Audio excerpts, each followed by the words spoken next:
Have you ever wondered what it's like to be on The Bachelor? Well, I'm here with Mel Taevin, an indie rock musician, singer-songwriter based out of Brooklyn, New York. And her musical roots go back to when she was a small child playing the piano, listening to classic rock on road trips, and later skipping class to teach herself guitar in her dorm room. She attended the prestigious Berklee College of Music in Boston, and her new single, Fall Hard, is now streaming on all services. I just listened to it on Spotify, and it was awesome.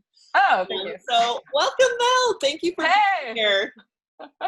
Thank you so much. I'm so pumped. Thank you for the nice, warm introduction. We're so excited to have you. So we just kick things off with some quick questions. So, dogs or cats? Dogs. Guitar or piano? Guitar. Cake or cookies? Cake. Coffee or tea? Coffee. Beer or wine? Wine. Bachelor or bachelorette? Bachelor, because there's more drama. Awesome. Can you talk to me about getting involved with Bachelor Presents Listen to Your Heart? How did that all go down? I was never really under the impression that it was going to be a Bachelor franchise show to begin with. So that was kind of later into the process, and I was like, all right, well, let's try it. I feel like I've never really been part of the nation, to be honest. The last season I watched was Ari's season with Becca and Lauren, and that happened to be one of my days off, and my friends are part of the nation, so but every single time I would watch a Bachelor Nation show, all my friends would be like, you need to go on this because you'd be so entertaining. And I was like, well, if I went on it, I would go because I'm Asian and I want to represent, So I eventually just looked at it as, you know what, why would you say, I'm in no position to say no to most things. You know what I mean? Who am I? Know thyself. So I figured, let's just do it. When are you going to get an opportunity to do something like this ever again? And, you're going to learn from it. And that's basically how I got involved. And I was like, all right, let's do this. Why not? Wow, cool. Can you talk about the casting process? Was there an audition portion? You said you didn't realize it was a Bachelor thing beforehand. Was it just posted on Backstage? No, I was reached out via Instagram. Cool. I think that a lot of them were just looking for people in New York that were musicians. And yeah, there's audition processes for it. I don't know what it's like for other Bachelor shows. I have no idea, but yeah, you audition with a few tunes and you get interviewed and all the good stuff. They want to make sure you're semi-legit, I suppose. Yeah. That's great. It's a process. Yeah. Can you talk about going to LA, being in the Bachelor house? What was it like that first day that you were there? Kind of numb, to be honest. I don't think any of us actually remember the conversation we had with Chris Harrison before going into the mansion. I think we all kind of blacked out a little bit. It's very surreal. It's very strange because when you get to the mansion, they really just throw you into it. Cameras are in your face, the whole 9 yards. So it's a weird, oh my God, I'm here right now, along with the juxtaposition that you're being completely watched and completely heard, and there's a mic on you and you feel weird, and also am I standing up straight? Also you're just very conscious of yourself, but you're also hyper. It's a huge sensory overload where you're super aware of your surroundings, but you also can't really,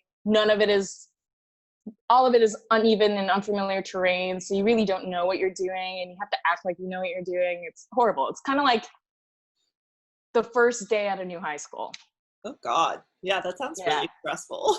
Yeah, it's a lot. And you just gotta, luckily we're all performers, so we were able to just be the show must go on, curtain call in 10, Liza. But it's I can't imagine what it would be like if I wasn't used to being, in front of people. Up on stage all the time. Yeah. Yeah, it wouldn't, yeah. And even this was different than being on stage because it's very like interactive and very like in your face. Mm-hmm. So it's a lot. Yeah, it's a lot. Can you talk about some of the other players? Like, do you still talk to people? When was this filmed? Because we saw it during quarantine, but obviously Like it filmed long time before. February-ish. Oh, wow. But Okay. the whole process is a few months, you know. It takes a while to be interviewed and then you have to go through, you know, paperwork and all that stuff. So we're at the point where you actually see the show, people are already pretty dedicated. They're invested in the process. So even though the show was a few episodes and even though you saw like a chunk of time, everybody had really been just invested in the whole entire thing for months before that. So that's why people are very passionate on this show. Wow, that's wonderful. Yeah, it was Yeah, exciting to just see the season finale. So I'm curious, like, how it'll move forward, especially in this kind of weird world. I know. I have no idea. I really don't know. I know I have a lot of people in my life and a lot of friends in my life who do work in TV, specifically unscripted television, and it doesn't sound like it's a pumped up place to work right now. Yeah. But, you know, people figure it out. People have been really applying themselves and finding solutions within their companies. And, you know, I'm sure it will be the same for reality television. Hmm. Yeah. Can you talk about your work? What are you doing right now in quarantine? What's happening with your music? You just released a new single. Yeah, so released Fall Hard, very exciting. That's been a single that I've been working on for like, it was written 10 years ago. So Awesome. it's kind of cool to have something where you're like, yeah, it's still applicable. I still dig it. I'll release it. That was a really big, Cool. yeah, it was a really big personal accomplishment because I've been through so much since that song has been written. And so to be able to still relate with it in a sense, after such an amount of time, it was cool it was seriously a big moment for, you know, just like my heart in general. Mhm. Um, but right now I'm honestly taking a lot of time to read and educate myself about the things of the world. I'm trying to be a little bit more proactive with, you know, COVID relief and checking in with the people in my life, as well as because music is something musicians do all the time. So I could totally, I mean, I think it goes without saying I've been doing music, but as far as my free time goes, it's been a lot of practicing self-patience and encouraging a little bit more positivity when, you know, it's a lot of negativity in the world, trying not to look at my phone a lot, being careful about what I listen to in music and being very just picky, you know, doing everything with intention is something that I've been really trying to practice. You know, like it gets to a point where if I cook something, I'll take the time to plate it.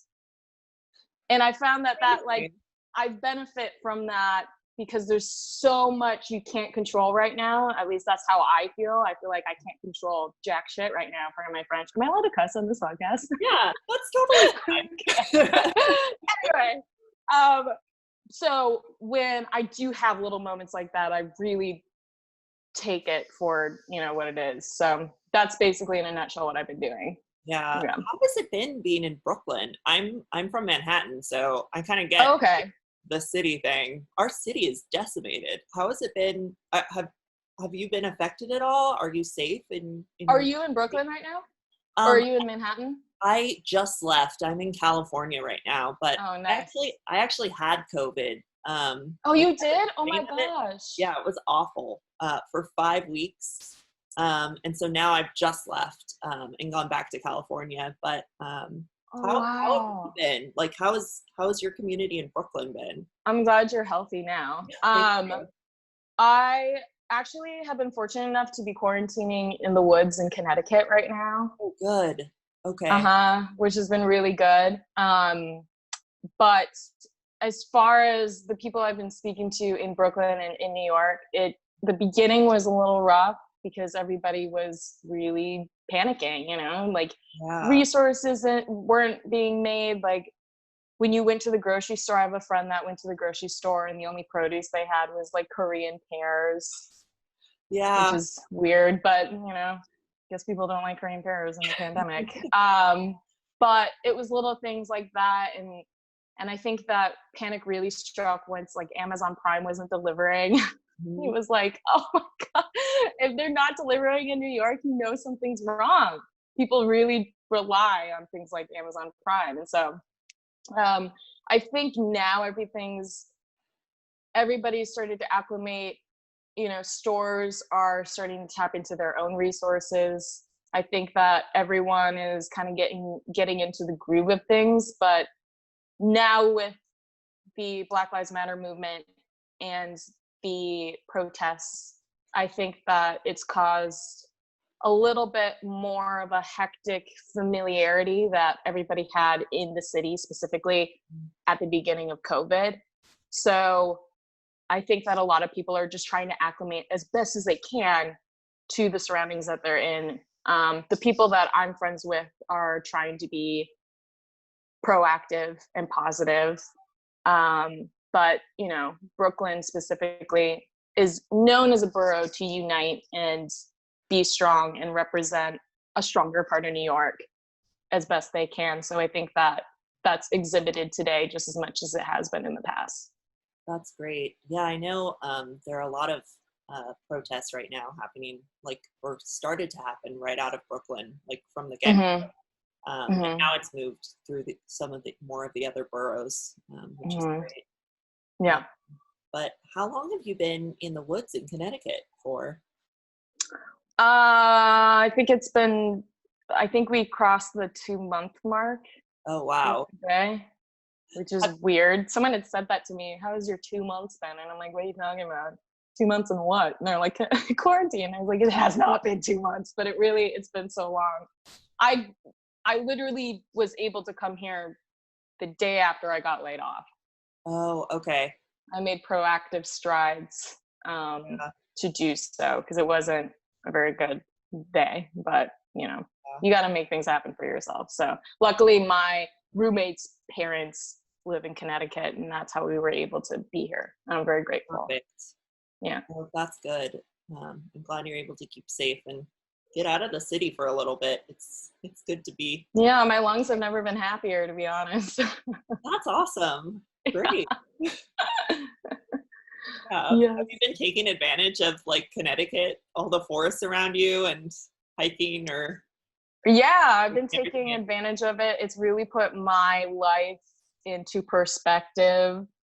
I don't hug enough trees, you know what I mean? So it's been good to just literally just cleanse and detoxify from the tension and the craziness that you have when you live in New York City. It's really insane. And it's known and people talk about it, but when you're living it, you don't realize, oh my God, I'm stressed all the time. And I don't have any money ever. And yeah, you're very tunnel visioned and it's hard to, once you get a place and once you get a grip on things, it's hard to let go and have an open mind on some things because you're if I have an open mind, I die. But it's hard to just let go. And I think that just my personal experience in quarantine, being in the middle of nowhere and just kind of chilling and being around nature and giving myself an opportunity to practice that self-patience that my, shrink has been pounding into me for years and years and years has been really good for me. So I'm grateful in that. I do understand that not everybody has that opportunity. So yeah. Thank you, Belle. You bet. And something we always ask on this podcast is if you could give one piece of advice to any woman you've just met or a friend that you've had forever, what would that piece of advice be? And it can be really about anything. Speak your truth, speak the truth. Have a good head on your shoulders. Make sure you know that when people look at you, you need to represent you to the best form. So make sure you figure out who you are and what you stand for. Don't ignore that because that's what people see in you, whether you like it or not. Write everything down. Fucking read. And just remember that you can't control what other people do. You can only control what you do. And at the end of the day, that's what you come down to, is what you do, not what you want other people to do. Mm-hmm. So take full responsibility and hold yourself accountable and treat other women the way that you want to be treated, because whether we like it or not, we represent women, period. I am a woman. I identify myself as a woman. I represent you just as much as you represent me. And I think that that accountability is so important in order to get anything done, in order to make any point.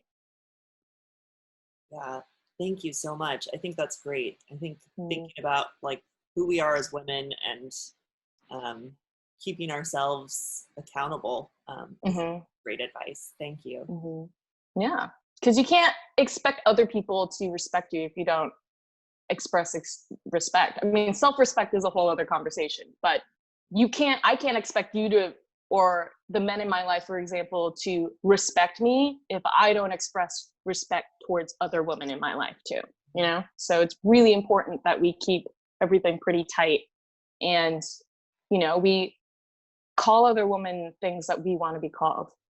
Like it kind of drives me nuts when other women call each other bitches, or when other women call each other sluts, even in like a comedic kind of sense.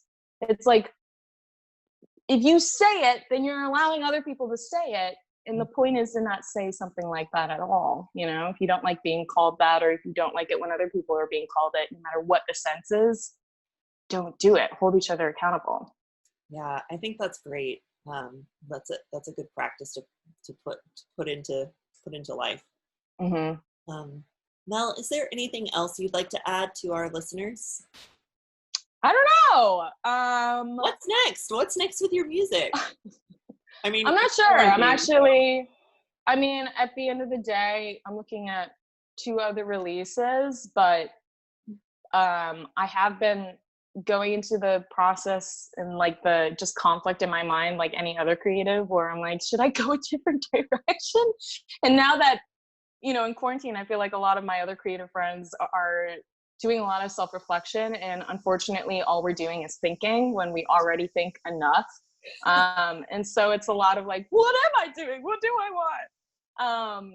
And so right now I'm just kind of figuring out what kind of message do I want to give out? Because now it's a little bit more poignant, and now people are actually paying attention, you know? So it's like, okay, well, should I write all new, brand new material? Should I, you know? So it's a lot of just looking inside myself and listening to others. And I've written a lot in this time frame, and hopefully something good will come out of it. But at the end of the day, you know, I think what musicians specifically need to remember is that you need to just be proud of the product that you release, and it should make you feel good about yourself and help make that one person feel good too. I'm still in that phase where if my song touches one person, then I'm good. Seriously. I know a lot of other musicians that aren't, but I always constantly remind myself, especially when I release music or when I write music, at any point in time of that process, I always remind myself that I was once that guy, and I still find myself being that guy. So in terms of releasing music, that has kind of been my forefront of things. The main thing about Fall Hard is to keep loving no matter how hard you fall. So you can be completely shattered, but the desire to still want to love and be loved is always going to be there. You could be totally hurt and totally jaded, but at the end of the day, that's all we really want, is to be loved and to really, really love. In order to do that, you have to like fall really hard. You don't fall in love with your partner because you're like, yeah, I guess I love them. No, you fell really hard for that person and they did you too. So it's like, at the end of the day, what love is you falling hard for each other, and you're helping each other pick up the pieces to form a whole unit. And I think it's really important right now. Someone recently said to me the other day that there's 3 different people in the world right now. There's the healthy, the ill, and the dying. Oh. Just simple as that. There's just 3 different people, 3 different categories in the whole entire world, and that's what they are. And so if you're blessed enough to be healthy or become healthy, it's your duty to be kind to the rest of humanity, be kind to people around you, be kind to yourself, because that's what you owe the other 2, right? So my overall consensus for anything and any conversation that I've been having is to remind people of that. Like, if you have the opportunity, be kind. No matter what. If there's a global pandemic, if there's a civil rights movement, anything. Yeah, I think that's great. And really with Fall Hard, I think that's, like you said, that's what we need right now. We need that love in everything that we do, whether it's with this pandemic or whether it's with the protests and the police and Black Lives Matter and being a woman. I think like the language that you're choosing to find with your songs and with your music is so timely, and I can't wait for your 2 other releases that are coming. Yay! Thank you so much for listening and supporting. I really appreciate it. And how can viewers find you and keep listening to your music? Honestly, I'm most active on the gram. Awesome. Twitter is a thing too. But if you go onto my Instagram, my website's on the bio thing, and we're streaming everywhere. So yeah. Amazing. Thank you so much for being on today. Thank you for having me. I'm so honored. Wow, we loved having you. And I just have to say one thing about our sponsor. Sure. We're sponsored by Jubilance, a supplement that helps with anxieties, stresses, and the irritabilities of PMS. So also all those things that you need right now. Yeah. And we hope you enjoyed the show. And we'll see you next week for another fabulous female. Awesome. Thank you so much. Thank you so much for being on.